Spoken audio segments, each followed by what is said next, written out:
Hello all and welcome to my channel. Today we are doing another chapter of Tank Girl Armadillo, and today we are doing chapter 16, Nothing Farm. I am so tired and brain dead, so I apologize for my shitty reading. I'm so tired even today. I need glasses to read. It's not that I can't see close up, I just can't see far away, but it also for some reason helps me to focus because I have a bit of a stigma in my left eye, so I don't know why. It's just weird. Maybe I am going blind. Anywho, Jet Girl divides her time evenly between hanging out at her house and tending to her farm. I'd never been to her farm. I hate the smell of dung. So it was a big surprise to me to find out what she got up to down there. Barney gave me a ride on the back of her scooter. That was the kind of transportation I didn't need in my delicate state, but it had to be done. Jekyll had disappeared after I had asked her to replenish her breakfast cereal supplies. We knew exactly where she would be.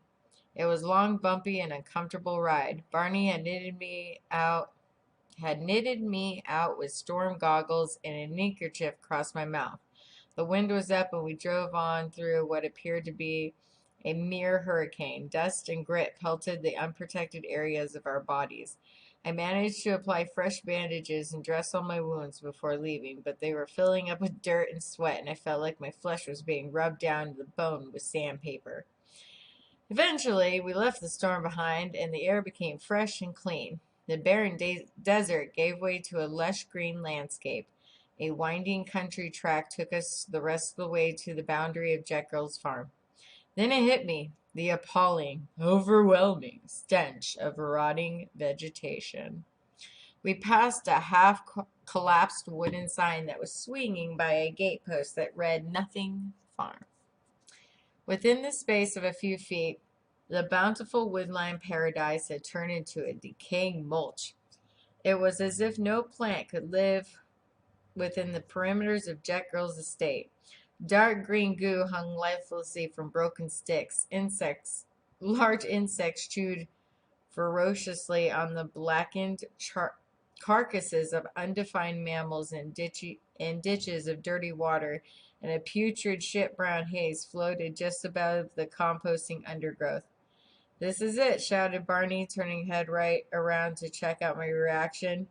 I was nearly gagging on the dense atmosphere. My face contorted into a chunder-like grimace. The uh, the gangrenous forest gave me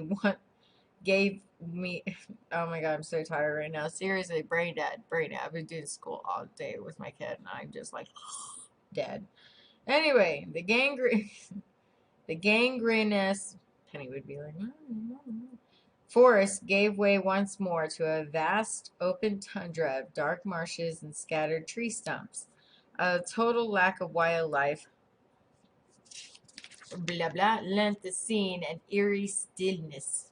In the middle of it all, like a black heart radiating death vibrations across the land, was a small collection of ramshackle farm buildings. "This isn't a farm," I shouted to Barney. "This is the end of the fucking planet." Barney rolled her 50cc Honda step through into the yard, and we skidded to a stop. Right in front of us was Jet Girl's plane, thoughtlessly parked with the tip of its wing embedded in the roof of the farmhouse, which rendered the whole building completely unlivable. Jet Girl was sitting under the shade of the wing alone, reading her woman's magazine and sipping a cocktail. Her ratty but glossy, dark Edward-styled white t-shirt looked good. A cheap, rusty barbecue smoldered pathetically on a paved area onto her side.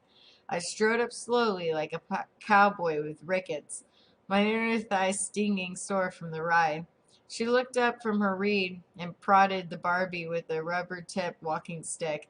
Then she brushed her long fringe away from her eyes and noticed our presence, but her blank expression remained unchanged. We helped ourselves to seat and pulled them up close to the Barbie. Barney got straight to the point. "Jet Girl, we need you to get the chickens out of your plane so that we can use it to do a bank raid." Jet Girl was instantly accommodating, although her expressionless face still revealed no euphemism for the conversation. Sure, honey, borrow the plane. There's no chickens on board. But Booga told me that they were laying eggs in your engines, retorted Barney. Yeah, they were, explained Jet Girl, but the bastards made too much fucking noise. She pointed at the charred, feathery drumsticks roasting ever so slowly over the coals, so I nuked them. Barney leaned in and picked out a particularly bloody chunk of chick from the smoke. I was saving myself for supper. Why are you farming here then, if you ain't got no chickens? I asked Jack Girl. Nothing, she replied. Fuck all jack shit. Cool, I said, and what else was there to say? I honestly had no fucking idea what she was talking about. Nothing farmed? She must have been completely out of her fucking tits. I've always known her to be a bit of a fruitcake, but this took the fucking biscuit. Zulu Dobson gonna build me a new tank, I continued, trying my best to bring the conversation back to earth, but it's gonna take 6 mil. Pondered Jet Girl. 6 mil, huh? Shouldn't be too difficult. Where were we thinking of doing the job?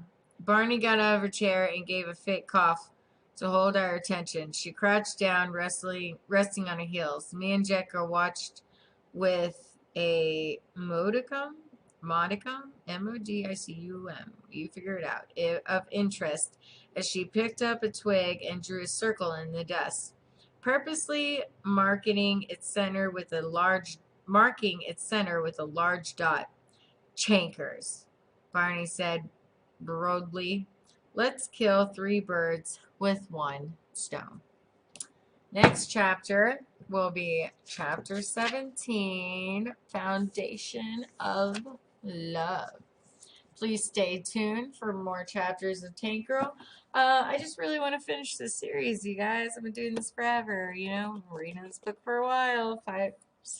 Is it 6 years now? I don't even know anymore. I stopped counting after a while. Oh, I'm so tired. Thank you for watching, and I hope you all stay safe. Please wear a mask and have a great day. Bye.